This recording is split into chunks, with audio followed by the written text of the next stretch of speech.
जैसा कि हमने अभी तक के वीडियो में या जो हमारा पिछला एपिसोड था जिसमें हमने ये चीज़ समझा कि यूएलएम है क्या, और अभी मैं फ़िलहाल बेसिकली आपसे बस इतना सा जानना चाहता हूँ कि एक मिनट के लिए सपोज़ करते हैं कि आप लोगों की गवर्नमेंट आ जाती है, जो है आपका यूएलएम।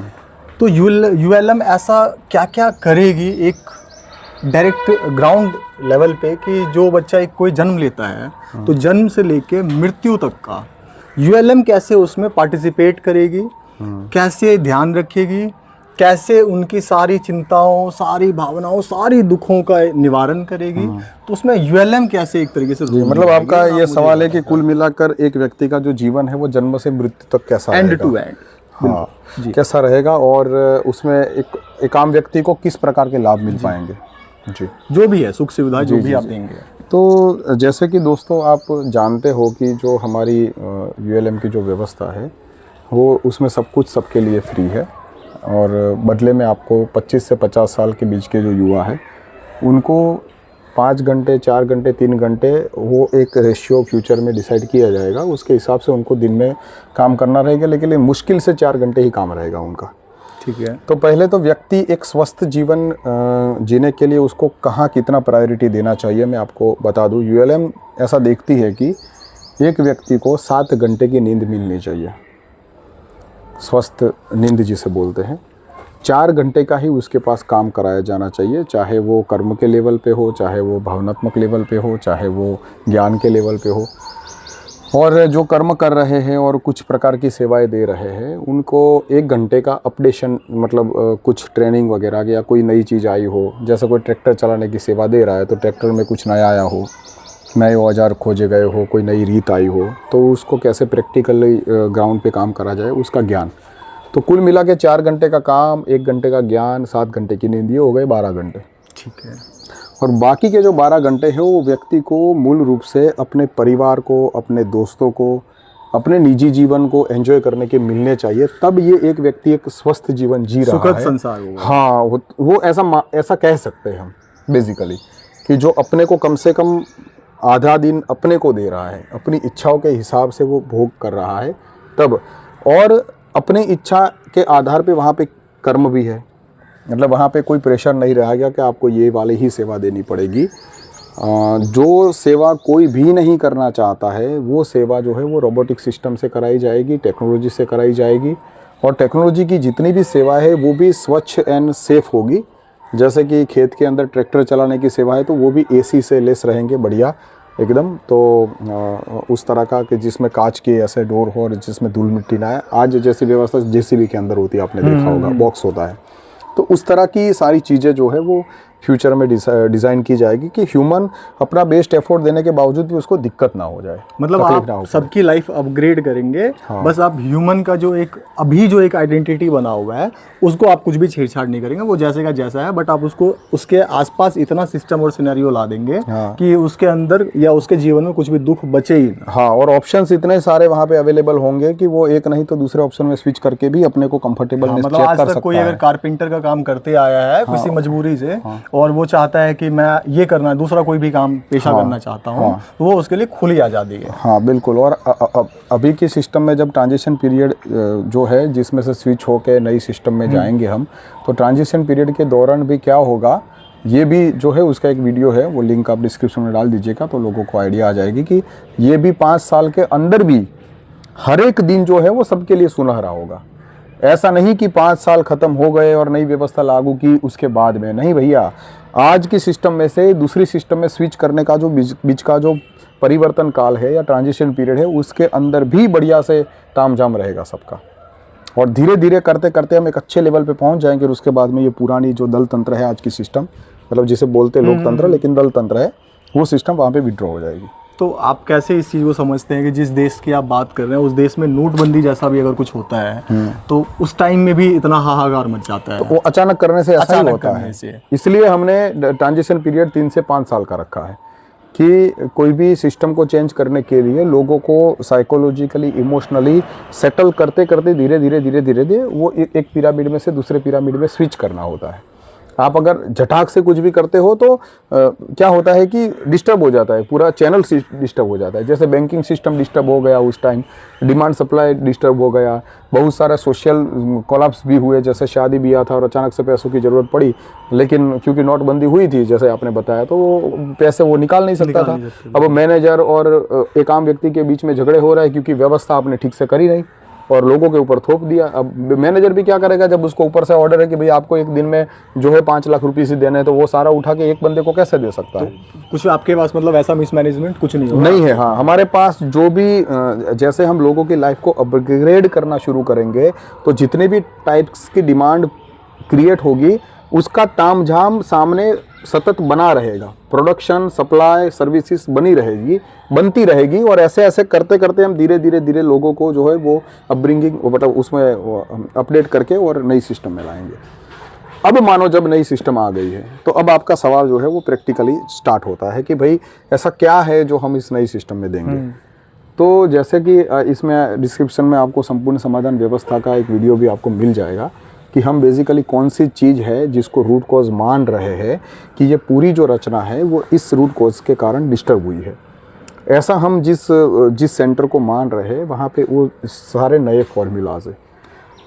अब मैं आपको बताऊं कि दिक्कत कहाँ पे सबसे बड़ी आ रही है। अगर आप इसको एक ऊपर फॉर्मूले के तल से देखें तो ये जो पूरी दुनिया है वो एक डिज़ाइन है और एक ऐसी डिज़ाइन है जिसको हम नाप सकते हैं, XYZ डायरेक्शन में है और इसको हम अंडरस्टैंड कर सकते हैं, स्टडी कर सकते हैं, एनालिसिस कर सकते हैं, उसके जो प्रॉब्लम्स है उसको आइडेंटिफाई करके और इसको सॉल्व कर सकते हैं। और ऐसे ही हम बहुत युगों से और सदियों से हम अपडेट होते होते यहाँ तक पहुँचे हैं। तो इसका मतलब ये है कि ये एक प्रैक्टिकल व्यवस्था है और एक प्रैक्टिकल जीवन है और इसके अंदर जो है वो अपडेशन होता है। तो अब देखते हैं कि अपडेशन और इसके परिणामों से क्या पता चलता है कि अब तक हम कहाँ पहुँचे हैं। पर अपग्रेड और चेंज में तो बहुत अंतर है ना, आपका तो अपग्रेड नहीं आपका चेंज है। हाँ, पूरा चेंज भी है और कुछ चीज़ों में अपडेट भी है। अच्छा, हाँ, दोनों चीज़ें वहाँ पे। अब मैं आपको बताऊँ कि जैसे ये अगर दुनिया एक फॉर्मूला है तो यहाँ पे जितनी भी चीज़ें हैं वो इक्वेशन से चलती है सब कुछ। जैसे हम यहाँ पे भी पीला कलर और रेड कलर मिक्स करेंगे तो यहाँ पे भी वो ऑरेंज कलर बनेगा और अमेरिका में भी वो ऑरेंज कलर बनेगा। अगर दक्षिण ध्रुव उत्तर ध्रुव में जाके उसको ऑरेंज वो नहीं बनता है और कुछ और कलर बन जा रहा है तो वहाँ पे एटमॉस्फेयर इफेक्ट होगा, लेकिन कोई ना कोई इफेक्ट से ही जो है वो चेंज आएगा, बिना इफेक्ट के चेंज आ नहीं सकता है। मतलब अल्टीमेट ये सारी चीज़ है जो फॉर्मूला से चलती है। हमें यहाँ के ह्यूमन को भी चींटी काटेगी तो उसको दर्द होगा या बिच्छू काटेगा तो दर्द होगा, और एंग्लो इंडियन को भी दर्द होगा, और जो एस्किमो है जो गुफाओं में और बर्फ़ों में रहते हैं उनको भी वहीं दर्द होगा। तो ये भी फॉर्मूला फिक्स ही है, ठीक है।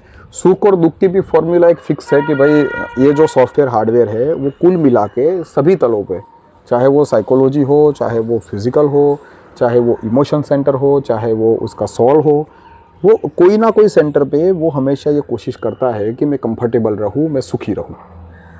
तो ये प्रोजेक्ट को भी हम या ये जो फॉर्मूला है इसको भी हम टाल नहीं सकते। ये सब में बनी हुई है, इवन पशु पंछी में भी बनी हुई है। भाई छोटी सी चींटी देखो यहाँ पे चल रही है ना, अगर मैं यहाँ पे ऐसे हाथ रख दूंगा तो ये भी अपना रास्ता बदल के कंफर्टेबल वाले रास्ते पे जाएगी, है ना। तो ये हम चाहते हैं। ये पूरी जो बॉडी है, ये 6 फुट की बॉडी में अगर एक छोटी सी सुई भी चुभ जाती है तो इसका हार्डवेयर एंड सॉफ्टवेयर सारा मिला के उस सुई को निकालने में लग जाता है। करेक्ट है।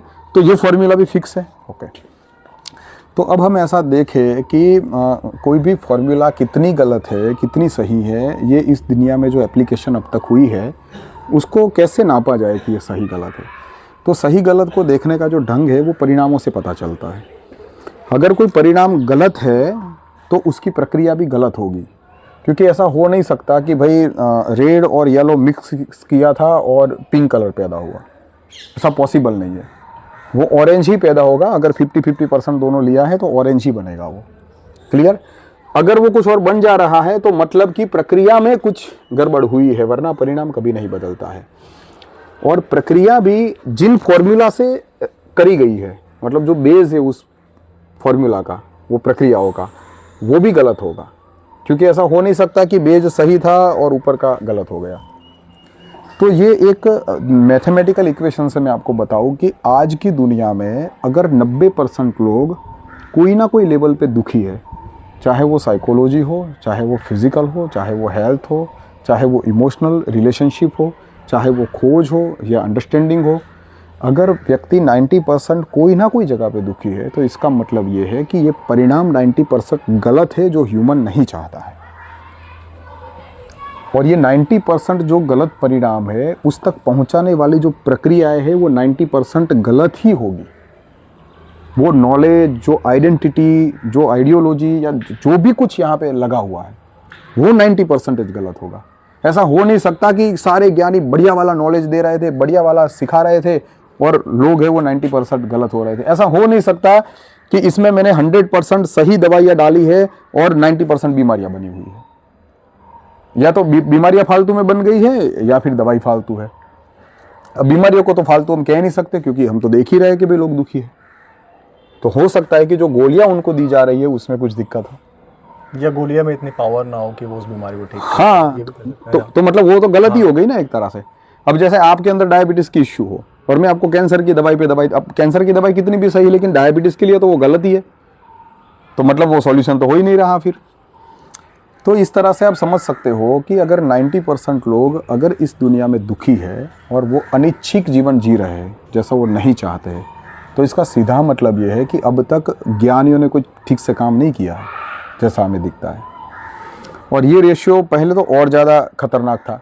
जब राजाशाही थी तब 99% जो लोग थे वो दुखी थे क्योंकि 1% लोगों के पास पैसा और पावर था।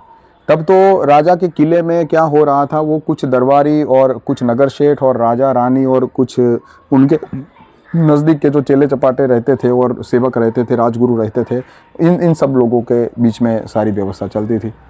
बाकी की आम जनता को तो क्या है, अगर एक रजवाड़ा और दूसरे रजवाड़े के बीच में दो राजा ने ऐलान कर दिया कि भाई अब युद्ध होना तय है, तो प्रजा की इच्छा हो या ना हो उसको उसमें सम्मिलित होना ही पड़ता था। अगर आपकी बहन और बेटी किसी दूसरे रजवाड़े में जहाँ पे आपको युद्ध करने जाना है उसको दी है तो उसका हस्बैंड मतलब हमारे जमाई जो है वो सामने आ जाए तो बहनोई के साथ में आपको लड़ना पड़ता था भाई, है ना। तो ये रिजल्ट था पहले की राजाशाही की व्यवस्था में कि 1% लोग सुखी थे और बाकी के जो है वो जिंदगी उनकी कुछ खास नहीं थी।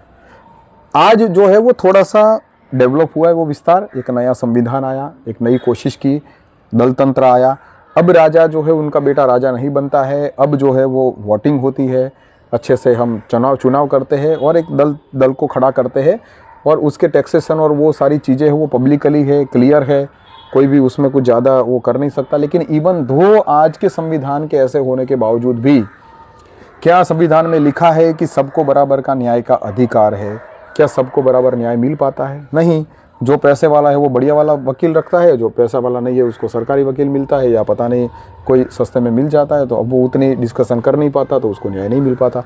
झूठ सच हो जाता है, सच झूठ हो जाता है। ये न्याय तंत्र की पुलिस प्रशासन में देखो, कहीं पर भी देखो, बड़े बड़े नेता विरोध पक्ष एक दूसरे को आक्षेप करते हैं कि ईडी को आपने खरीद लिया, उसको आप जैसे सूचना देते हो वैसे करता है। तो पुलिस प्रशासन तो आपके उसमें भी काम करेगी? नहीं करेगी ना, उसमें निर्णय नहीं रहेगी। तो फिर उसमें कैसे रेगुलेट होगा सब? यस, उसके ऊपर अब आते हैं हम। तो कुल मिला के हम एक राजाशाही की व्यवस्था को देखें और आज की व्यवस्था को देखें तो राजाशाही में 99% लोग दुखी थे। मतलब ऐसा समझ लो कि एक हॉल है, उसमें 100 कुर्सियां है, 99 इस तरफ पड़ी है और उस तरफ एक कुर्सी है और 99 लोग लड़ झगड़ रहे हैं उस कुर्सी में बैठने के लिए। ये राजाशाही है, ठीक है जी। उसके बाद में अपग्रेडेड आज की संविधान को देखें कि 100 कुर्सियां हैं, 90 इस तरफ पड़ी है, 10 उस तरफ चली गई है, लेकिन अब उस 10 के अंदर घुसने के लिए 90 लड़ झगड़ रहे हैं। आज भी लोग चोरी करते हैं, हत्या करते हैं, कितने लूट फाट सब करने के बावजूद भी लोग दुखी है कि नहीं है? मतलब एक ह्यूमन को इतना इफोर्ट डालना पड़ रहा है अपने जीवन को सुंदर बनाने के लिए, इससे खराब स्थिति और क्या हो सकती है समाज की, सोचो भला आप। तो अब हम लोग जो व्यवस्था ला रहे हैं उसको एक लाइन में ऐसे समझ सकते हो कि वही हॉल है, वही 100 कुर्सियां है, लेकिन अब 100 के लिए 100 कुर्सियां है। अब वहाँ पे लड़ाई झगड़ा नहीं है, अब सब वहाँ पे समान है, सबके लिए ऑप्शन सबके लिए अवेलेबल है। जैसे ही राजा के लिए ऑप्शन अवेलेबल थे वैसे ही तरह के ऑप्शन जो है वो गरीबों के लिए भी अवेलेबल होंगे और वो भी अमीरों की ज़िंदगी जिएंगे।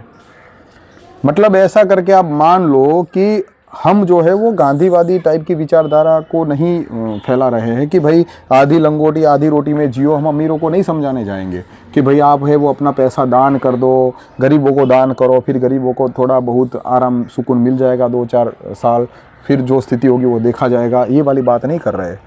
हम बोल रहे हैं कि ये जो 90% जिस स्थिति में जी रहे हैं, क्या हम उनको उठा सकते हैं? क्या वो भी वो रिसोर्स एंड सेवाएं प्राप्त कर सकते हैं जो एक अमीर अभी जी रहा है? ये सवाल के अंतर्गत जो है वो हमारी पूरी सिस्टम बनी है। और अब हम हमारी सिस्टम के ऊपर आते हैं कि वहाँ पे 100 के 100 लोग कैसे बराबर है। पहले उसमें पैसा नहीं है, तो सीधी सी बात है कि भ्रष्टाचार करने का, गलत चीज़ें पैदा करने का कोई ज़रूरत नहीं। देखो आज नकली पनीर के इतने सारे चीज़ें पकड़ी जाती है, नकली पनीर, नकली चीज़, नकली घी, है ना, स्वास्थ्य की चीज़ें जिससे हम खाना खाते हैं, हमारे बच्चे खाना खाते हैं, दूध जिसके अंदर इतनी सारी चीज़ें मिली जाती है कि अगर कोई ये बोले कि अगर ये दूध माँ पीती है और उसका बच्चा माँ का दूध पीता है तो वो बच्चा भी बीमार हो सकता है। इतने इतने खराब इंग्रेडिएंट्स ये लोग क्यों कर रहे हैं? क्योंकि पैसों की वजह से वो करने को मजबूर है। उनको चाहिए मुनाफा। जितना पैसा अपने पास ज़्यादा होगा उतना वो ज़्यादा पावरफुल होगा, उतना समाज में उसका स्टेटस ज़्यादा होगा, इतना वो भविष्य के लिए सेफ होगा। अगर उसकी बच्ची बीमार पड़ गई तो वो कल को 5 लाख रुपए की दवाई करानी होगी तो 5 लाख उसके पास होगी तो वो अपनी बच्ची को बचा पाएगा। वो भी व्यक्ति वहाँ पे झझूम रहा है, वो भी व्यक्ति वहाँ पे एकदम क्या बोले अंडर द प्रेशर वो अपने आप को सेव करने को मजबूर है। तो ये आज की जो व्यवस्था है वो वहाँ पे पूरी कट ऑफ है। वहाँ पे पैसा ही नहीं है। तो पहली बात तो कि भ्रष्टाचार करने का, कलेक्ट करने का कोई सवाल नहीं है। दूसरा कि पैसा हमें चाहिए किस लिए? हमें चाहिए इस सिस्टम से सर्विस एंड प्रोडक्ट को पाने के लिए ह्यूमन टू ह्यूमन रिलेशनशिप अच्छा रहे, लोग उनको अच्छी नज़र से देखें, सेफ्टी वो अपने परिवार के साथ में सेफली एंजॉय करें। तो ये परिवार को जो सेफली एंजॉय करना है उसके साथ में अपने आप को जो सुविधा चाहिए और हम इस देश दुनिया को जैसा देखना चाहते हैं, अगर हम ऐसी सारे लोग मिलके की व्यवस्था खड़ी करें तो वो वाला जो सपना है वो नई व्यवस्था में साकार होगा। तो इसलिए वो व्यवस्था के अंदर अब नगरीय मॉडल, क्योंकि अगर पब्लिक इतनी मेहनत करके और इस चीज़ को अंडरस्टैंड करके और पब्लिक इसमें हिस्सा लेके और एक नई रचना बनाती है तो फिर उस रचना में क्या मिलेगा उनको? सीधी सी बात है, हम वो चीज़ तो देंगे नहीं जो अब तक चली आ रही है। शोषणखोरी नीति हम देंगे नहीं कि जहाँ पे असमानता है, हम समानता देंगे वहाँ पे। और समानता का मतलब एक समान सबको नहीं, व्यक्ति व्यक्ति के जो हर एक की डिमांड है वो डिफरेंट होती है। तो वहाँ पे क्या है कि बार्टर सिस्टम भी हम रख नहीं सकते कि भाई इसने कुछ दिया और मैं सामने दूंगा, कल को ये नहीं दे पाया तो वो मेरे से नहीं ले पाएगा, तब भी अन्याय हो जाएगा। तो इसलिए वहाँ पे क्या है कि एक सेंट्रल सिस्टम है नई व्यवस्था में। सेंट्रल सिस्टम में जैसे आज आप अमेजोन और फ्लिपकार्ट से कुछ भी चीज़ डिमांड करते हो और वो चीज़ आप तक आ जाती है, वैसे ही उस सिस्टम में गवर्नमेंट की एक एप्लीकेशन रहेगी जिसमें आप कुछ भी डिमांड करोगे वो आपको मिल जाएगा। और मिलने का मतलब ये नहीं कि आप प्राइवेट जेट मांगो और आपको जेट मिल जाए। मिलने का मतलब ये नहीं कि आप बोलो कि मुझे 200 एकड़ में बड़ा सा बंगला चाहिए और आपको मिल जाए। नहीं, वहाँ पे सारी चीज़ें जो है वो सहकारी है। सहकारी मतलब कि आपको एक जगह से दूसरी जगह पे जाना है और आप उबर की एप्लीकेशन निकाल के और क्लिक करके गाड़ी मंगवाते हो, आप उस गाड़ी में बैठते हो, 1 घंटे तक आप उसके मालिक होते हो। आप बोलोगे भैया इधर ले चलो, भैया इधर ले चलो, भैया इधर रुको, मैं 10 मिनट में अपनी फाइल दे के आया, तो वो भैया रुकता है। वो एज इट इज़ आपकी सर्विस देता है और अपनी गाड़ी भी देता है और आपको जो काम करना है तो करके, और फिर जब आप घर से वापस आप लौट के आ जाते हो, फिर आपको गाड़ी की क्या ज़रूरत है? भाई आपको तो अपनी मालकियत से मतलब है ना। और मालकियत का मतलब ये है कि वो चीज़ आपको पर्सनल नहीं करनी है, जो सेवा आपकी हो वो कंप्लीट हो जाए तो हो गए आप उसके मालिक। भाई आज 2 तरह के मालिक हैं। एक बंदा ऐसा है जिसने गया वो कंपनी के शोरूम में, कार के शोरूम में, और उसने एक 10 लाख की गाड़ी बुक कराई। अब वो गाड़ी वहाँ से जब बुक करी, उसने पैसे दिए तो किसके नाम पे गाड़ी बुक हुई? उसके नाम पे, तो वो हो गया ऑफिशियल मालिक। अब वो गाड़ी को उठा के लाता है और अपने घर पे रखता है और अचानक से उसके बेटे का फ़ोन आता है कि पापा अमेरिका में कुछ इश्यू हो गई है और मैं चाहता हूँ कि आप इधर आ जाइए और यहाँ पे शिफ्ट हो जाए, या मुझे देखने के लिए आ जाए, मैं थोड़ा बीमार हो चुका हूँ। अब बंदा यहाँ पे वो गाड़ी रख के, चाबी रख के और यहाँ से चला जाता है अमेरिका जाके, और फिर वो वहाँ पे क्योंकि गया था सिर्फ 10 दिन के लिए, लेकिन वहाँ पे 1 महीना रुक गया। फिर बाद में वहाँ पे कोई ऐसी कंडीशन आ गई कि अब वहाँ पे उसको 1 साल रुकना पड़ा, 2 साल रुकना पड़ा। तो अब वो वहाँ पे 5 साल रुका है। और एक तरह से अगर बोले तो इस गाड़ी का मालिक कौन है? वो व्यक्ति है। तो एक तो मालिक ये हो गया। दूसरा एक ये मालिक है कि उबर ओपन करी उसने गाड़ी मंगवाई, चला गया वो 3 घंटे तक जो भी काम था वो उसने अपनी मर्जी के हिसाब से उसकी सर्विस ली, वो किया, और वो वहाँ पे कार उसने छोड़ दी, वो ऊपर वापस चली गई और वो अपने घर पे आ गया और वो अब खुश है। अब तो ये मालिक है। अब पीपल को, पब्लिक को कौन से मालिक वाली ज़रूरत है? स्वाभाविक रूप से उनको प्रोडक्ट एंड सर्विसेज से मतलब है। तो हम ये वाले मालकियत की बात कर रहे हैं यहाँ पे। तो मैं एक एक चीज़ को क्लियर कर रहा हूँ कि जिससे क्लियर हो लोगों को कि ये व्यवस्था कैसे बनेगी। तो इस तरह से ये सामूहिक रूप से व्यवस्था है। अब ओला उबर की तरह आपको कार जो है वो आपके जो नगर है उसके नीचे खड़ी मिलेगी और चाबी भी उसमें ही होगी। आपको जाना है, चाबी घुमाना है और चले जाना, क्योंकि चोरी करने का तो सवाल नहीं है, सब कुछ सबका है, फिर क्या दिक्कत है। अगर वहाँ पे गाड़ियाँ कम हो जाती है तो उसका भी मैनेजमेंट देखने वाले लोग होंगे कि भाई ये चीज़ की कमी इस नगर में पड़ रही है, तो इसका प्रोडक्शन बढ़ाया जाए और वो दिया जाए, और सब चीज़ें हाई क्लास होगी। क्योंकि जब हमने शेयरिंग में चीज़ें देनी है तो अब हमने ज़्यादा चीज़ों को प्रोडक्ट करके और ज़्यादा उसके पीछे फैक्ट्रीज और चीज़ों को बना के और कचरा पैदा नहीं करना है, जैसे आज हो रहा है। आदमी की जेब में 200 रुपया है तो वो 200 रुपये की कुर्सी की डिमांड करता है, तो कंपनी 200 रुपये की कुर्सी भी बनाती है। ऑलमोस्ट सारी चीज़ें रिसाइकल रीयूज में चली जाएगी, एक तरीके से आप ये कह रहे हैं। हाँ, अभी की चीज़ें सारी रिसाइकल रीयूज में चली जाएगी और उसमें से जो बनेगी वो ऐसी बनेगी कि जिसको जल्दी से रिसाइकल ना करना पड़े। लॉन्ग टाइम सॉल्यूशन है। हाँ, लॉन्ग टाइम सॉल्यूशन है, वो सबके लिए है उस तरह का, क्योंकि टिकाऊ रहेगी तो उसका। अब जैसे देखो 10 घर है, उसमें 10 कार है और हर वीक में 1-2 बार उसका यूज़ होता है। कोई इक्का दुक्का है वो हर रोज़ 1-2 घंटे यूज़ करता है, वो यहाँ से ऑफिस जाएगा, वहाँ पे कार छोड़ देता है और 10 घंटे के बाद में ऑफिस खत्म करके वो कार को लेके आया, तो 10 घंटे तक तो वो रिसोर्स होल्ड हुआ ना। नई व्यवस्था में रिसोर्स होल्डिंग की कोई गुंजाइश नहीं है। वहाँ पे जितनी ज़रूरत होगी उस तरह का रिसोर्स है वो ट्रांसपोर्ट होता रहेगा, क्रिएट होता रहेगा, डिस्ट्रॉय होता रहेगा, या एक जगह से दूसरी जगह पे ट्रांसपोर्ट कर दिया जाएगा। तो हम प्रकृति का निकंदन नहीं कर रहे हैं, प्रकृति को खत्म नहीं कर रहे हैं, हम प्रकृति को मैनेज कर रहे हैं। ठीक है, ठीक है सर, ये मैटर हो गया। दूसरा, ये हमने नेचुरल रिसोर्स की बात करी। अब नेचर को टिकाने के लिए क्या है, क्योंकि वहाँ पे हमें ये एक रेशियो का ऑलमोस्ट रिसर्च से पता है कि एक व्यक्ति अपने जीवन के दरमियान 4 या 5 जो ट्री है उतने ऑक्सीजन जो है वो कंज्यूम करता है और उतना कार्बन डाइऑक्साइड वो फेंकता है। और साथ में अगर आप कार्बन क्रेडिट और दूसरी चीज़ों को अगर स्टडी करें तो जो कार्बन उत्सर्जन होता है और दूसरे गैसेस की उत्सर्जन जो होती है, जो ग्रीन हाउस इफेक्ट में नुकसान कर रहे हैं, ओजोन स्तर को ख़राब कर रहे हैं, तो उन सारों को सॉल्यूशंस के रूप में जो फैक्ट्रीज हम लगाते हैं और उससे जो पॉल्यूशंस होता है वो नदी में जाता है, तो पानी की शुद्धिकरण हमें करना पड़ता है, उसके लिए सारे प्लांट लगाने पड़ते हैं। हमारे बॉडी में वो टॉक्सिस आते हैं तो हम अपने डिटॉक्स करने के लिए दवाइयों का यूज़ करते हैं। कई बार ज़्यादा बीमार होते तो हमें हॉस्पिटल का यूज़ करना पड़ता है। ये सब क्यों हो रहा है? क्योंकि प्रकृति का जो फॉर्मूला था, हमने जब हमारा कल्चर डेवलप किया तो हमने प्रकृति के फॉर्मूला को डिस्टर्ब कर दिया। और इसलिए अब समस्या ये है कि हमें जब तक प्रकृति के फॉर्मूला को भी हमने ठीक नहीं किया तो ह्यूमन भी अपने आप में सर्वाइव नहीं कर सकता है। तो इसलिए हमें प्रकृति की जो फॉर्मूला है उसको भी अंडरस्टैंड करना है, क्योंकि उसी के साथ हमारा तालमेल है। हम ऑक्सीजन खुद पैदा नहीं कर सकते, हमने अल्टीमेट वृक्ष से ही लेना पड़ेगा या एटमॉस्फेयर में उसको जनरेट करना पड़ेगा। तो इसी चीज़ को देखते हुए हम लोग जो है वो जो नगरीय मॉडल बनेगा या जो भी संपूर्ण समाधान व्यवस्था का जो हम ह्यूमन यूज़ के लिए जो कंस्ट्रक्शन बनेगा उसका और प्रकृति के जो फॉर्मूला है उसके साथ में एक रेशियो बना रहेगा।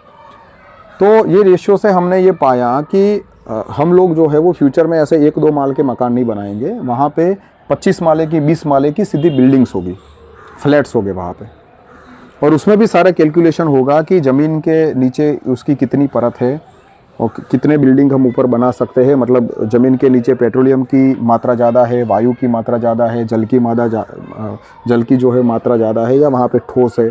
तो जहाँ पे ज़मीन ठोस होगी, जहाँ पे हम ऐसे बड़े कंस्ट्रक्शन बना के और बहुत सारे लोगों को एक जगह पे रख सकते हैं, उस तरह के एरिया को सिलेक्ट किया जाएगा, जहाँ पे प्रॉपर जो pH लेवल का अच्छा पानी अवेलेबल हो, एयर प्रॉपर हो, शुद्ध हो, और फैक्ट्रीज उससे कुछ दूरी तक जहाँ से वो नुकसान ना करे ह्यूमन को। ये सारी चीज़ें वहाँ पे रेशियो में कैलकुलेट की जाएगी और फिर बनेगा एक नगर। अब नगर में क्या होगा? नगर में क्या होगा कि जैसे 25 माले की बिल्डिंग है तो उसमें जो है वो हर एक फ्लोर पे जैसे 4-5 मकान है, तो ऐसे 100 फैमिली एक ही बिल्डिंग में आ जाएंगे। ऐसी दूसरी बिल्डिंग होगी, तीसरी बिल्डिंग होगी, ऐसे करके ग्राउंड बनेगा। ऐसा मान लो आप कि 20 बिल्डिंग का एक राउंड हो गया, तो अब कुल मिला के 2000 फैमिली, मतलब 10,000 पब्लिक इसके अंदर है। अब ये 10,000 पब्लिक को क्या चाहिए? उनको चाहिए बैठने के लिए अच्छा पार्क, खेल कूद के लिए मैदान, नहाने के लिए स्विमिंग पूल बढ़िया अगर ओपन में वो नहाना चाहते हैं, घूमने और कुछ गेम वगैरह खेलने के लिए एक अलग से इंडोर आउटडोर एक्टिविटीज़ वाली चीज़ है, बुज़ुर्गों के लिए अलग से कम्युनिटी, एक मॉल जिसमें वो सारी पर्सनल नीड्स को ले सके उस तरह का, और रहने के लिए तो हमने जैसे बताया वैसे 25 माले की बिल्डिंग होगी। उस बिल्डिंग के अंदर किसी का पर्सनल किचन नहीं होगा। क्यों? जैसे आज हम देखें कि रिसोर्स का, ह्यूमन रिसोर्स और नेचुरल रिसोर्स का इस्तेमाल कैसे गलत हो जा रहा है, क्योंकि हमने ऐसा मान रखा है कि फैमिली मतलब 4 लोग, और ये 4 लोगों को हैप्पी करने के लिए हम ज़्यादा से ज़्यादा चीज़ें इकट्ठी करें, और ऐसे हर फैमिली भाग रही है, होड़ में लगी हुई, कंपटीशन में लगी हुई कि हम ये ले ले, हम ये इकट्ठा कर ले, तो जिससे हम बड़े फैमिली दिखे और हमारी फैमिली भी खुश रहे। तो मुखिया भी सारा अपना मैनेजमेंट और अपना पावर है वो अपनी फैमिली को खुश करने में लगाए हुए हैं। वहाँ पे ये पूरी पृथ्वी ही एक फैमिली है, और इसलिए जो खाना, जैसे मेरी मम्मी या मेरी बहन या मेरी जो छोटी बहन होगी या मेरी बुआ होगी, अगर कोई चीज़ अच्छी बनाती है तो वो सिर्फ 4 लोग ही नहीं खाते हैं। कई बार हम देखते हैं कि जब 2-4 फैमिली इकट्ठी होती है तो हम उनको अप्रोच करते हैं कि भैया आप अच्छा खाना बना के दो ना, हलवा आपके हाथ का बड़ा अच्छा बनता है, बनाइए आज, है ना। तो वहाँ पे अभी तो फैमिली जो है वो हमारी कैसी है कि शरीर के तल पे हम फैमिली को फैमिली मानते हैं कि भाई ब्लड रिलेशन में किसी का बच्चा है ये, और फैमिली के बाहर से, ये ब्लड रिलेशन वाले फैमिली से बाहर से एक बहू आती है, मतलब एक फीमेल आती है, वो एंट्री करती है। अदरवाइज तो ज़्यादातर तो ब्लड रिलेशन वाले फैमिली को ही फैमिली माना जाता है, ठीक है। वहाँ पे ऐसा नहीं है। वहाँ पे क्योंकि ये फिलोसॉफी है कि ये सारे चैतन्य है और ये सारी प्रकृति है, और सारे चैतन्य इस प्रकृति को आराम से उपभोग करके और इसको संभाल के और आपस में मिलजुल के रहना है जी, अल्टीमेट फिलोसॉफी जी, ठीक है। तो वहाँ पे इमोशनल किसी के साथ में आपका अटैचमेंट होता है तो वो भी आपकी फैमिली है, साइकोलॉजिकल आपका किसी के साथ में अटैचमेंट होता है तो वो भी आपकी फैमिली है। आज भी हम ये देखते हैं कि ब्लड रिलेशन में कोई व्यक्ति है वो अपने पिता को पसंद नहीं करता है लेकिन अपने दादा को पसंद करता होता है, तो वो अपने दादा के साथ में ही अच्छा समय गुजारता है। तो वहाँ पे एक तो फर्स्ट फैमिली क्रिएशन में मैचिंग पोर्शन है कि जितने भी बच्चे रहेंगे उनका जन्म से लेके और मृत्यु तक एक प्रोफाइल रहेगा, उसमें उनका क्या इंटरेस्ट है, उन्होंने कौन से यार कौन से मंथ में क्या सीखा, क्या किया, है ना। ऐसे हमारे एक पूरा सॉफ्टवेयर बनता है हमारा अलग अलग एक्सपीरियंसेस से। तो मेरी आइडेंटिटी का मतलब क्या है कि I am Mukund, it means कि मैं बहुत सारे एक्सपीरियंसेस का एक जोड़ हूँ, एक कलेक्शन, एक कलेक्टिव प्रोग्राम हूँ। और ये कलेक्टिव प्रोग्राम मतलब कुंडली मेरी, अब वो वाली कुंडली नहीं कि भाई शनि कहाँ था, मंगल कहाँ था, अरे वो जहाँ पे होंगे ठीक है, देखा है। सवाल ये है कि आपने क्या एक्सपीरियंस किया अपनी ज़िंदगी में, आपके जीवन में क्या घटा है, आप किस चीज़ को सुख दुख मानते हो, आप किस चीज़ को हैप्पीनेस मानते हो, आपका इंटरेस्ट किस किस विषयों में है। ऐसे आपकी कुंडली बनेगी, मतलब एक आपका प्रोफाइल होगा। उस प्रोफाइल के मैचिंग के अंतर्गत आपको जैसे व्यक्ति चाहिए होंगे वो आपको मिलेंगे और उनके साथ में रहोगे। ये फैमिली है, this is a new model of family and this is the actually family. हाँ, दिस इज एक्चुअली फैमिली, जिसको इमोशनली आपकी परवाह है, आपको इंटेलेक्चुअली आपकी परवाह है या फिजिकली आपकी नीड है, वहाँ पे एक सर्विस एक्सचेंज हो रही है।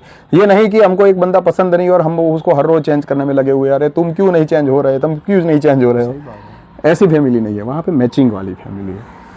अगर मानो एक पिता है, उसका बेटा कोई एक्सीडेंट में, क्योंकि वहाँ पे कार वाले भी चलती होगी, मानो कोई डिजास्टर हो गया, एक्सीडेंट हो गया, कोई गलती से उस तरह से कोई मृत्यु हो गई किसी की, और वो पिता अपने आप में एकलता फील कर रहा है, अकेलापन फील कर रहा है, तो वो भी उस सिस्टम में डिमांड रखेगा कि मुझे एक बेटे जैसा व्यक्ति चाहिए इस उम्र का तकरीबन, कि जो मेरे साथ में जो मेरे टाइप का हो और मुझे वो रहना चाहता हो। तो किसी ने ऐसी डिमांड डाली होगी कि मेरे पिता की अभी रिसेंटली डेथ हुई है और मुझे एक फैमिली चाहिए, तो वो वहाँ पे भी कंबाइन इमोशनली कनेक्ट भी होंगे। हाँ, मतलब आप ये समझ लो कि हम सारी प्रोडक्ट एंड सर्विसेज को ओनली फ्री नहीं कर रहे हैं, हम ह्यूमन एंड ह्यूमन रिलेशनशिप की जो गुत्थी है उसको भी सुलझा रहे हैं वहाँ पे, और प्रॉपरली टेक्निकली अंडरस्टैंडिंग बेस पे सुलझा रहा है। ऐसा नहीं कि किसी को कोई और इंडिकेट कर रहा है, नहीं, आपके अंदर से जो उठ रहा है, जैसा जीवन जीने की इच्छा उठ रही है वो वहाँ पे आपको मिलेगा। ये है, तो ये एक हो गया। अब जब ये फैमिली क्रिएट होती है तो हम क्या चाहते हैं, अभी की फैमिली में क्या हो रहा है कि एक स्त्री है, उसके ऊपर जिम्मेवारी है, सुबह 3 घंटे 4 घंटे वो अपना खाना पकाने में लगाती है, मतलब पोस्ट एंड प्री वर्क मिला के 3-4 घंटे हो जाते हैं। जैसे वो सब्जी लाई, फिर उसको काटा, छिला, उसको फिर तड़का दिया, बनाया, उसके बाद में उसको सबको सर्व किया, बर्तन निकाले, सर्व किया, फिर बाद में बर्तन इकट्ठे करे, धोया, फिर किचन साफ़ किया, फिर जो बैठे थे आप वहाँ पे वो साफ़ किया। बस इन सब में 3-4 घंटे निकल जाते हैं लेडीज़ के। शाम को भी ऐसे 3-4 घंटे निकल जाते हैं। मतलब हम एक ह्यूमन रिसोर्स को यूज़ कर रहे हैं सिर्फ खाना बनाने के चक्कर में, एक फैमिली में। और उसमें भी 50 फरियाद रहती है, क्योंकि भिंडी की सब्जी बनी थी और वो छोटू को तो पसंद है नहीं है। लेकिन बड़ों की भी इच्छा रखनी पड़ेगी, तो बड़ों के हिसाब से भिंडी बनाइए, तो बेटा छोटू के हिसाब से कल है ना वो कड़ी पकौड़ा कल बनेगा तुम्हारे हिसाब का। ये सब ताम झाम भी वहाँ पे करना पड़ता है। मतलब वो ह्यूमन रिसोर्स का यूज़ करने के बावजूद भी वो परिणाम हमें नहीं मिलते हैं जो हमें चाहिए। तो वहाँ पे हमने क्योंकि सारी चीज़ें सहकारी है, तो वहाँ पे जो बिल्डिंग मैंने जैसे बताया कि 25 माले की बिल्डिंग रहेगी, ऐसे सर्कल रहेगा, तो उसके अंदर ही बीच में कम्युनिटी किचन होगा, जिसके अंदर चाइनीज़, इंडियन और साउथ की चीज़ें और नॉर्थ की जैसे पंजाबी सब्जियां वगैरह है, राजस्थानी है, वो अलग अलग जो भी डिमांड वो 10,000 20,000 लोगों के अंदर होती रहती होगी, वो चीज़ की डिमांड डालेंगे। तो उस हिसाब से वहाँ पे जो है वो एक्सपर्ट होंगे जो बनाने वाले, वो वहाँ पे अवेलेबल रहेंगे और वो चीज़ों बनाएंगे। और उसमें मेनू में भी सारी चीज़ें होगी कि ये चीज़ तो आपको कॉमनली तैयार मिल जाएगी, ये चीज़ का अगर ऑर्डर करना हो तो आपको 20 मिनट वेट करना पड़ेगा, ये चीज़ अगर आपको बनवानी है तो इसके लिए 2 घंटे वेट करना पड़ेगा। तो ये आइडिया रहेगा। मतलब फ्री रेस्टोरेंट है उनके लिए, मतलब एक तरीके से। हाँ, फ्री रेस्टोरेंट, क्योंकि उसमें पैसा तो है नहीं, सबने सेवा करनी। देखो, जिनको खाना बनाने की इच्छा ज़्यादा होती रहती है क्योंकि मुझे खुद भी, मैं कुक, मुझे भी अच्छा लगता है। हाँ, मुझे भी अच्छा लगता है जब मेरे 20-25 दोस्त इकट्ठे होते हैं और मुझे बोलते हैं कि यार मुकुंद जी कुछ बनाओ बढ़िया, तो मैं पनीर की कोई भी सब्जी, काजू मसाला, पनीर टिक्का मसाला, मक्खन वाला या कुछ भी मैं बनाता हूँ। किचन ज्वाइन कर लो, आप ये कह रहे हैं फिर। हाँ, और मैं बनाता हूँ सबके लिए। तो ये इच्छा की बात होती है। और कुछ को बोलते हैं तो उसका मुंह बिगड़ जाता है कि आज एक मेहमान आया और मेरे को एक लोग के लिए ज़्यादा बनाना पड़ेगा। तो ये इंटरेस्ट की बात है। तो वहाँ पे कोई फोर्स नहीं है लेडीज़ के ऊपर। अब इसमें क्या होता है, देखो, जैसे हम एक अलग से किचन बनाते हैं, तो किचन में भी क्या होता है, पहले तो सारा सामान हमने लाना पड़ता है।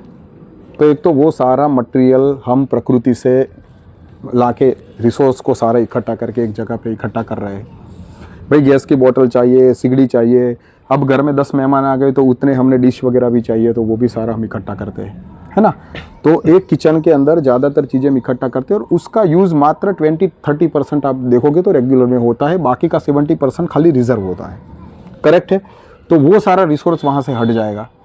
किचन की जो स्पेस है, जो हम स्पेसिफिकली किचन के लिए बनाते हैं, वो स्पेस भी हट जाएगी, क्योंकि किचन हम रख ही नहीं रहे नई वाली कॉलोनी में। वो महिला के ऊपर का प्रेशर भी हट जाएगा कि हर रोज उसने 4-4 घंटे सुबह शाम लगा रहना पड़ता है। भाई नीचे जाएगी, वो अपनी सर्विस देगी, 4 घंटे उसकी इच्छा का वो काम करेगी। ठीक है, तो ये फ्रीडम हो गई वहाँ पे। तो अब आप देखो कि जो काम, अब जैसे 10,000 वहाँ पे लोग हैं और ये 2,000 फैमिली माने, तो एक फैमिली में 4-5 लोग माने, तो 2,000 से 2,500 फैमिली के लिए 2,500 महिलाएं जो रिजर्व रहती है, वही 2,500 महिलाओं का काम 100 लोगों से हो जाएगा 10,000 लोगों के लिए। जैसे आज हम भोजन कक्ष में जाते हैं कहीं पर भी खाने का लेके, तो क्या होता है भाई, 1,000-2,000 लोगों का खाना 10 लोग बना देते हैं, और वो भी एक्सपर्ट, बेस्ट क्वालिटी का। तो वहाँ पे ये होगा। दूसरा कि जो भी मटेरियल है, चीज़ है, वो प्राकृतिक पैदा होती होगी, नेचुरल पैदा होती होगी, क्योंकि अब सबको पता है कि ये हमारी ही पूरी फैमिली है, और हमने क्यों ऐसी कोई चीज़ देनी कि जिससे उनका स्वास्थ्य खराब हो, फिर हमारे फैमिली में से कोई मेंबर वहाँ पे जाके उनकी सेवा करे। भाई ये सारा झंझट है ना। लेकिन ये झंझट आज तो इकोनॉमिक्स की वजह से पैदा हुआ है, वहाँ पे तो वो कारण है नहीं। तो सबको हेल्दी फूड मिलेगा, सबको जो भी चाहिए वो उसके बॉडी के हिसाब से, उसके ब्लड ग्रुप के हिसाब से, उसके ब्लड टाइप और बॉडी टाइप के हिसाब से। जैसे किसी की बॉडी एसिडिक होती है, किसी की बॉडी अल्कलाइन होती है, तो हेल्थ में ये चीज़ एडवांस में रहेगी कि उसका बॉडी किस टाइप का है और उसको किस टाइप का डाइट चाहिए। वहाँ पे आपके डाइट प्लानर रहेंगे बेसिकली, जो आपको इंडिकेट कर देंगे कि आज के डे में आपकी जो बॉडी है, हर महीने 2 महीने जब आपको नीड लगे कि मेरी बॉडी में मुझे कुछ दिक्कत ऐसा लग रहा है, तो वहाँ पे आपको जाके अपनी चेकिंग करवानी है। आपका एक एनालिसिस होके आएगा। और अब तो बहुत सारे ऐसे मशीन हो गए जो आपके बोन वेट को नापते हैं, मसल्स वेट को नापते हैं, पानी का आपको हाइड्रेट है, डिहाइड्रेट है, वो सारी चीज़ें भी कर सकते हैं। तो वो भी सारी चीज़ें वहाँ पे होगी। फुल मेडिकल फैसिलिटी भी रहेगी। हाँ, एडवांस, मतलब वो वाली नहीं कि भाई बीमार हो गया और अब इधर भटको, वहाँ पे भटको, इसके पीछे 10 लोगों को लगाओ। ये रिसोर्स मिसमैनेजमेंट है। ये ये नहीं होगा वहाँ पे, प्रॉपर मैनेजमेंट होगा, एडवांस में बीमार ना पड़े उसके लिए सारे तरीके अपनाए जाएंगे बढ़िया वाले। तो ये हेल्थ फैसिलिटी हो गई। रेसिडेंशियल फैसिलिटी जैसे मैंने बोला कि कॉमन किचन है, स्विमिंग पूल है, ये है वो है, पुस्तकालय है, थिएटर है, वो सारा कुछ कॉलोनी के अंदर बीच में आपको मिल जाएगा। घर का जो ज़्यादातर यूज़ होगा वो सिर्फ रिलैक्स होने के लिए, मतलब आके सोने के लिए रहेगा बस, उससे ज़्यादा कुछ नहीं। और टीवी रहेगी, एक आध छोटा फ्रिज रहेगा, उसमें 2-4 बॉटल जो है वो फ्रूट की, जूस की वगैरह की होगी वहाँ पे। और आरओ जो है वो भी कॉमन रहेगा, बिल्डिंग के ऊपर ही पूरा एक ही आरओ होगा जिसमें से एक नल स्पेशल ड्रिंकिंग वाटर के लिए आता होगा, उससे ही होगा।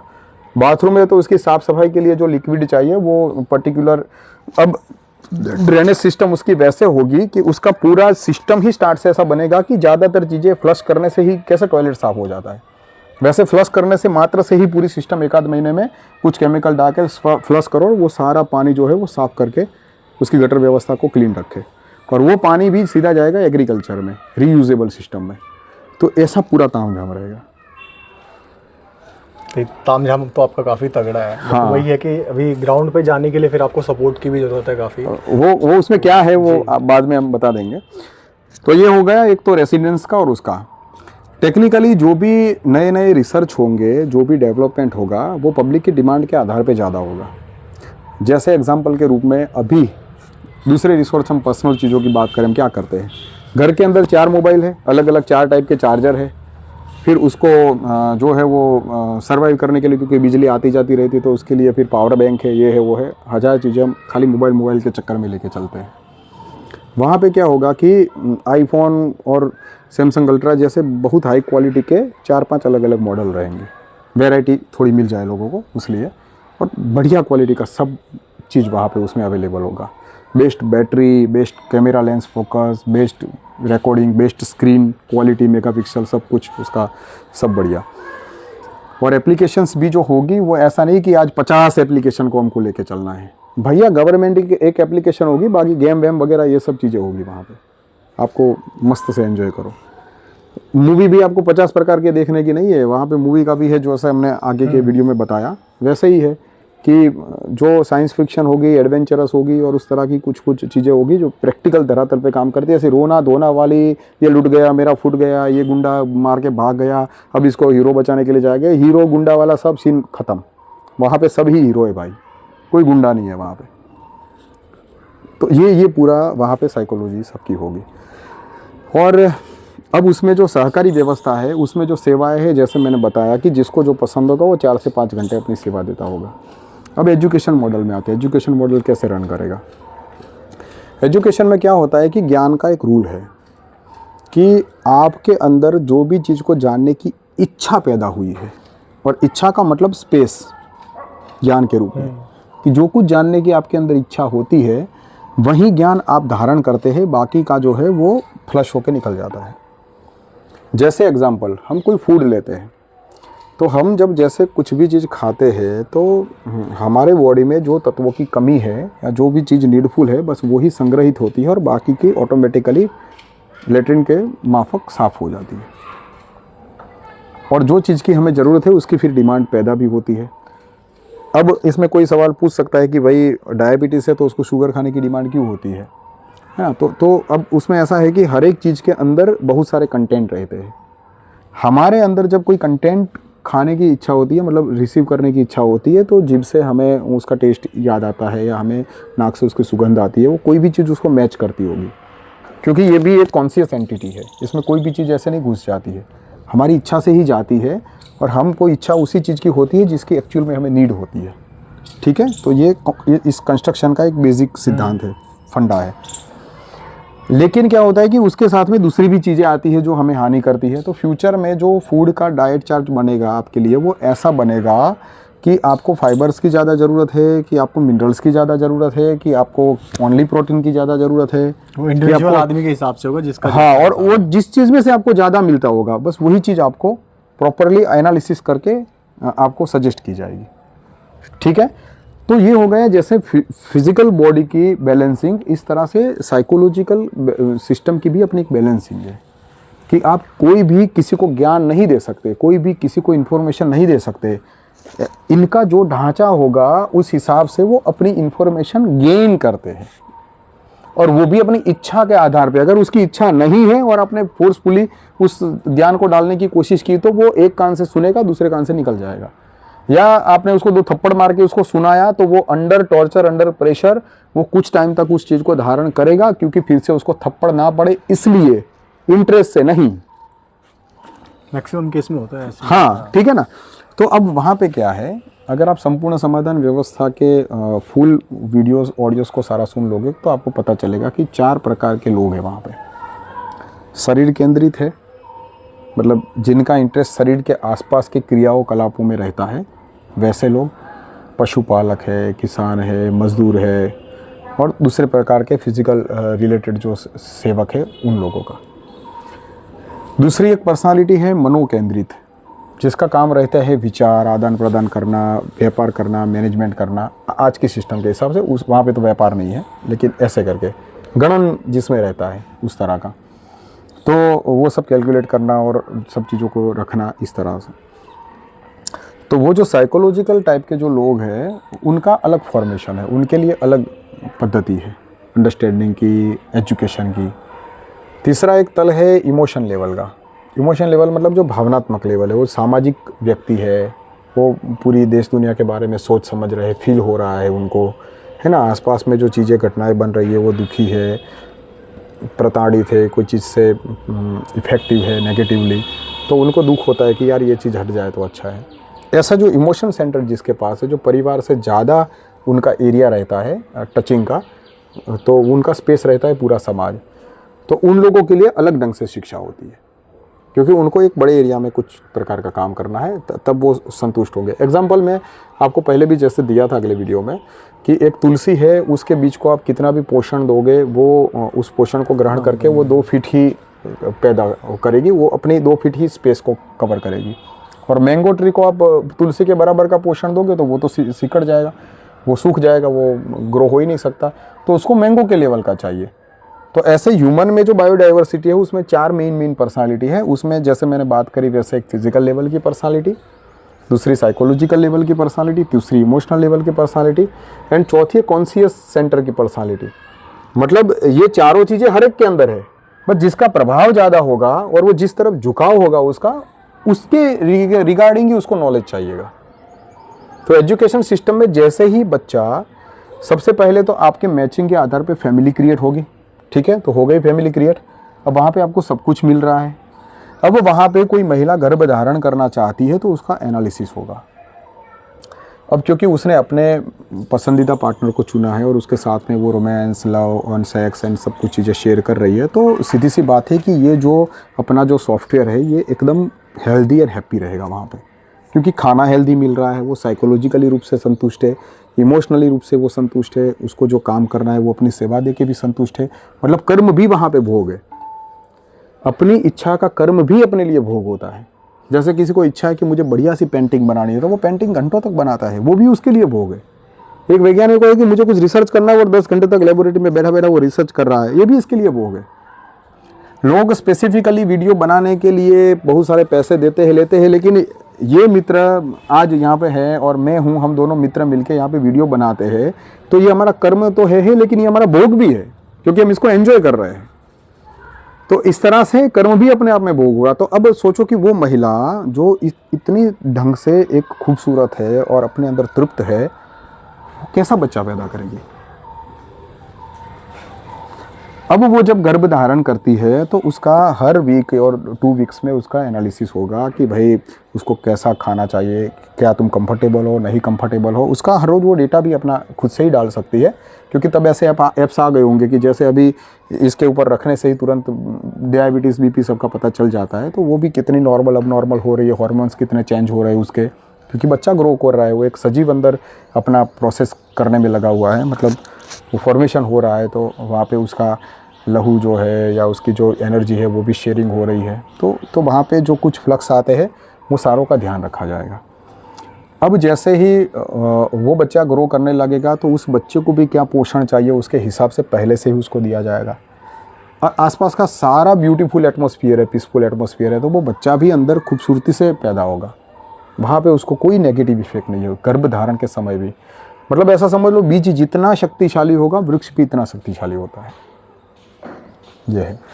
तो इनिशियल स्टेज पे मानो जब बच्चा गर्भधारण जब माँ करती है और बच्चा उसमें ग्रो हो रहा है, तो जब वो नेचुरली 8-9 महीने का जब हो जाएगा और फिर उसका नेचुरली रूप से सिजेरियन से जैसे ही उसकी माँ चाहे वैसे उसका जब बर्थ होगा या डॉक्टर की कंडीशन देखते हुए, तो डॉक्टर जब उसकी कंडीशन देखते हुए डिसीजन लेके और वो बच्चे को जब पैदा करेंगे, तो उसके बाद में क्योंकि वो अब नेचुरल खुराक ले रही है तो स्वाभाविक रूप से वो बच्चा भी है वो नेचुरल और हेल्दी दूध उसको माँ का मिलेगा, जो कि सामान्य दूध से 800 गुना ज़्यादा पौष्टिक होता है।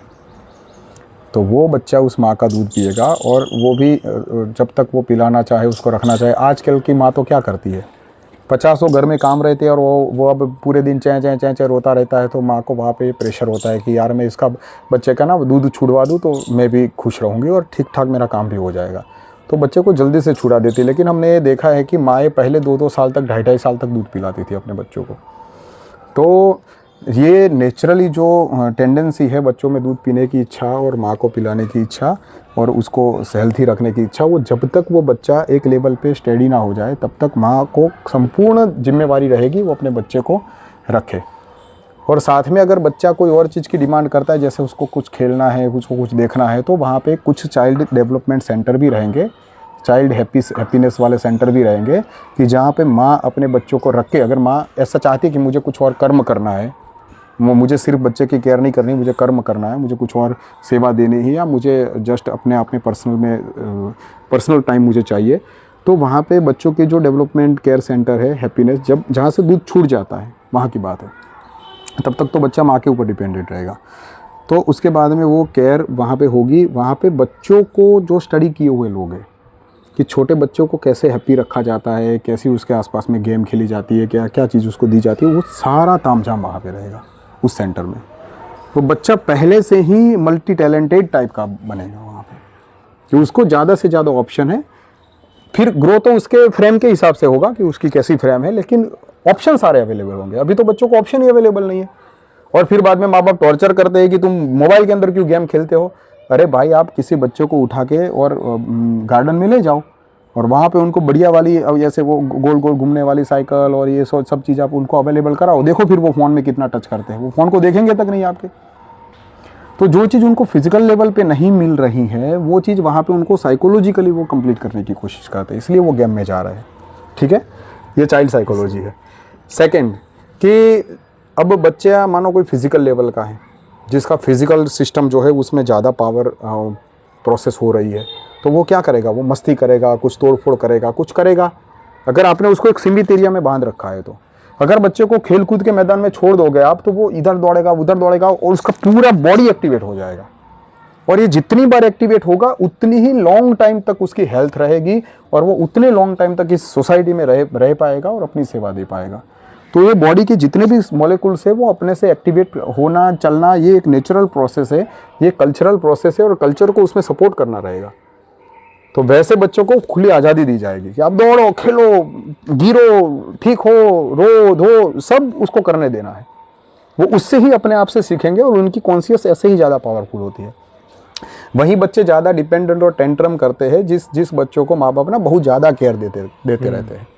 तो वहाँ पे ये रेशियो अंडरस्टैंड किया जाएगा और वो लाइफ एजुकेशन में दिया जाएगा कि कोई व्यक्ति जब माँ बनना चाहेगी तो उसको भी ये समझाया जाएगा कि एक माँ को इस तरह से अपने बच्चों को रखना है, इस तरह से केयर करनी है, इससे ज़्यादा उसको प्रेशर या ज़्यादा केयर वो नहीं करनी है। वो सारी चीज़ें वहाँ पे होगी।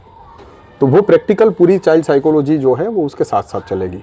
अगर माँ केयर नहीं कर सकती तो जो प्रॉपर साइकोलॉजिस्ट है, प्रॉपर जो उसको संभालने वाले लोग हैं, डे केयर पूरी कर सकते हैं, वैसे लोगों के पास बच्चा ग्रो करेगा। पर ये बच्चा ठीक से ग्रो करना चाहिए, क्योंकि ये बच्चा जैसे ग्रो करेगा एजुकेशन लेखा और जैसा उसका स्ट्रक्चर बनेगा वही स्ट्रक्चर फ्यूचर में वो समाज सेवा में लगाएगा, क्योंकि हमने ही उससे सोसाइटी को पूरी उससे सेवा लेनी है। इसलिए वो बच्चा पर्टिकुलर एक व्यक्ति का नहीं है बल्कि समाज का वो बच्चा है। इस तरह से वहाँ पे बच्चे को ग्रो कराया जाएगा। ठीक है। अब जैसे बच्चा 4-5 साल का होता है और एजुकेशन में एंटर होता है, तो उसकी जैसे मैंने आगे बताया वैसे एनालिसिस होगी कि वो कौन से तल का है। वो जिस तल का होगा उसको 2 तरह से जाना जाएगा। एक तो उसकी एक्टिविटी से और दूसरे उसके क्वेश्चन से। जैसे कोई व्यक्ति है, उसमें वो किस टाइप का है, उसका कौन सा एरिया ऑफ वर्क है, वो कैसे पता चलता है?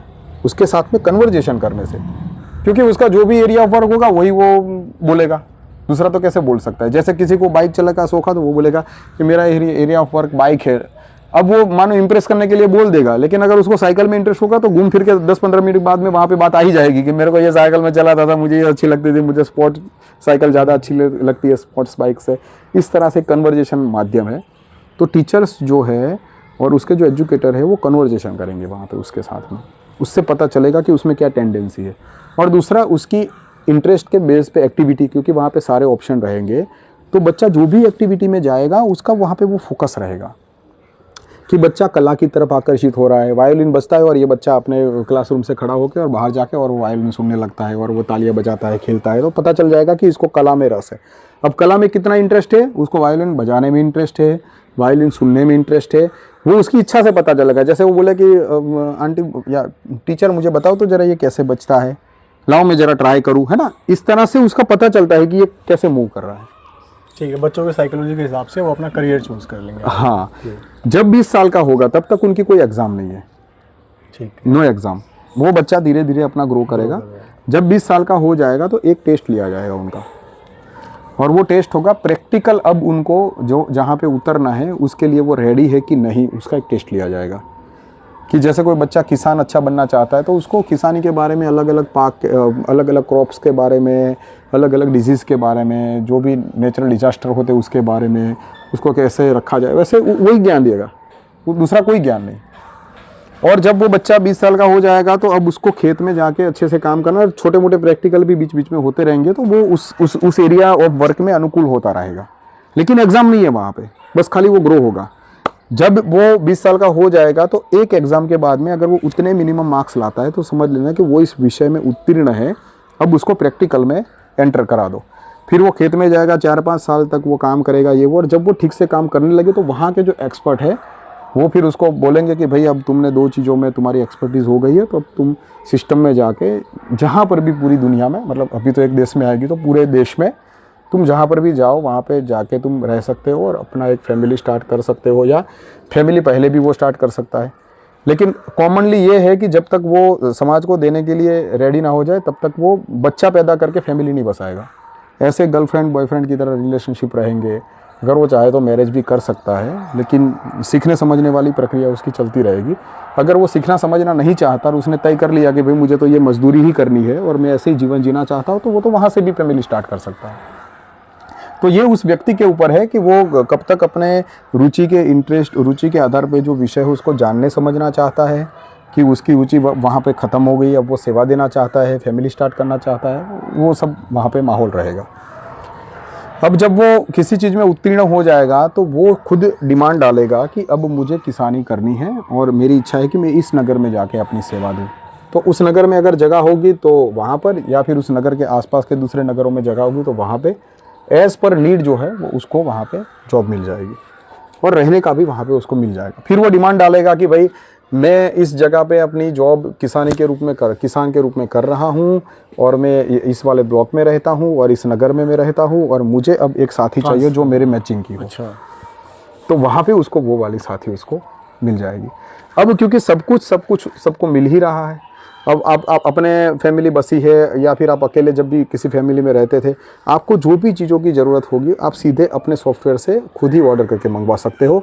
बच्चा खुद की चीज़ें मंगवा सकता है, बड़े खुद की चीज़ें मंगवा सकते हैं, बूढ़े अपनी चीज़ें मंगवा सकते हैं। सबको वो फ्रीडम फुल रहेगी।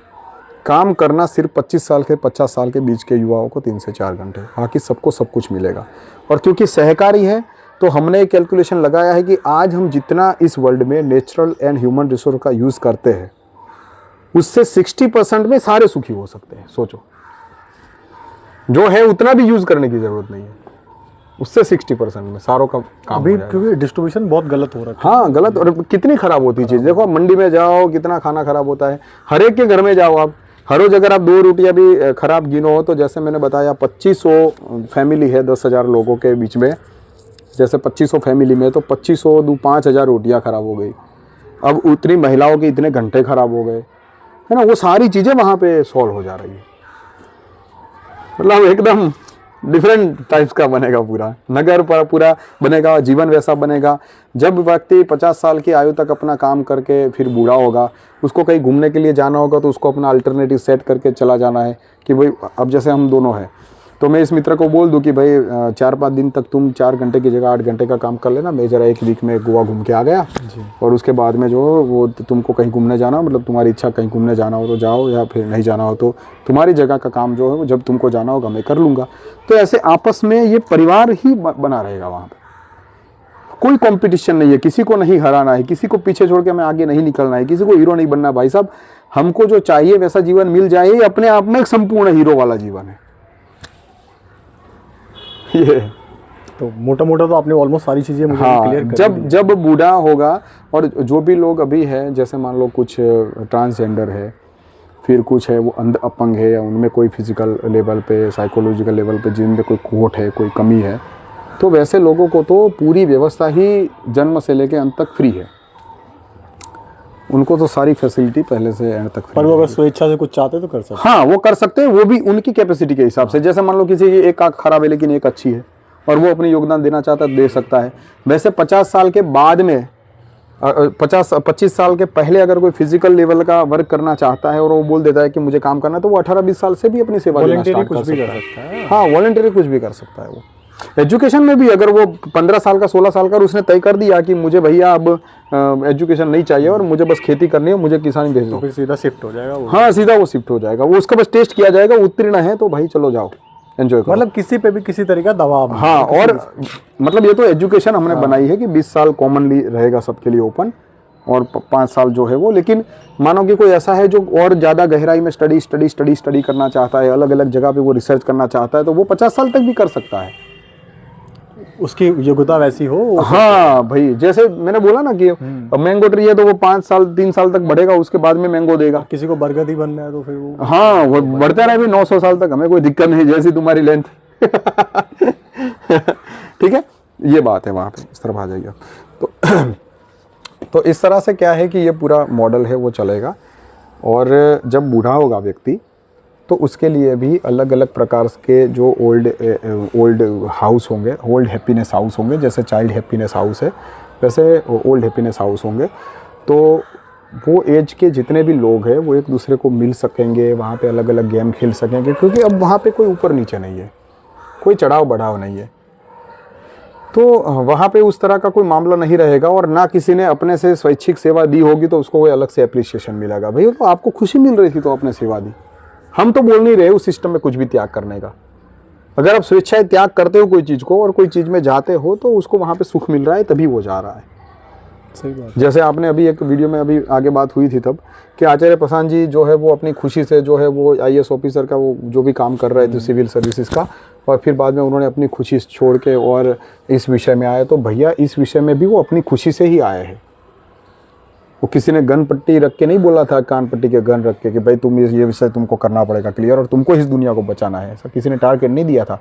टारगेट जो भी जीवन में पैदा होते हैं हमारे अंदर से पैदा होते हैं। हाँ, ये कह सकते हैं कि दुनिया को बचाना ही उनकी खुशी है, तो हाँ वो भी ठीक है। हाँ, तो फिर वहाँ पे वो वाली की बात कर रहे हैं कि भाई मैंने जो है वो खुशियों के त्याग की, और त्याग को ऐसे नहीं, वो सब फालतू बात है, ऐसा हो ही नहीं सकता। ये प्रोजेक्ट में, ये सॉफ्टवेयर में ऐसा क्रिएट ही नहीं है कहीं पर, नॉट पॉसिबल। तो ये बात है। अगर मानो हम दोनों भोजन के लिए बैठे हैं और इसको ज़्यादा भूख लगी है और इसने बोला कि मुझे रसगुल्ला एक और खाना है, और मैंने प्यार से दे दिया, तो मैंने जो दे दिया उसमें ही मेरी खुशी है। अब फिर मैं देने के बाद मैं ये बोलूँ कि मैंने त्याग किया तुम्हारे लिए रसगुल्ला, तो ये सब फालतू बात है। भाई त्याग मत करो। तो हमारी सिस्टम में वो त्याग नहीं सिखाती है। वो बोलते ही आपको भोगना है, आपकी इच्छा के आधार पर अच्छे से भोगना है, लेकिन वो भोग एक व्यवस्था के तहत पैदा होगा। अगर व्यवस्था वैसी रहेगी तो सारे आपस में मिलके एंजॉय करके इसको भोग सकते हैं। तो इस तरह का उसमें जीवन व्यवस्था है, नगरीय मॉडल है। और ओल्ड जब व्यक्ति हो जाएगा, शादी भी उसको धाम-धूम से करनी होगी तो धाम-धूम से शादी होगी। भाई सारे बुजुर्ग आशीर्वाद देने आएंगे। आज तो एक शादी में भी आप देखो तो 5 ऐसा मुंह लटका के बैठे होते हैं, 5 बोले कि भैया हम तो गए हैं परदेश, हम नहीं आएंगे तुम्हारी शादी में। और आदमी इधर बेचारा आता तो रोता रहता है, जो मैनेजमेंट करने वाला है, कि ये नहीं आए, वो नहीं आए। पता नहीं 50 ताने सुनता है कि ये क्यों नहीं आए। 50 तो वहाँ पे भी उसकी टांग खींचने में लगे हुए होते हैं कि भैया तुम्हारे खुद के भैया क्यों तुम्हारे बेटे की शादी में नहीं आए। वो बेचारा क्या जवाब देगा, है ना, क्योंकि संबंधों का मैनेजमेंट हमने ऐसा कर रखा है।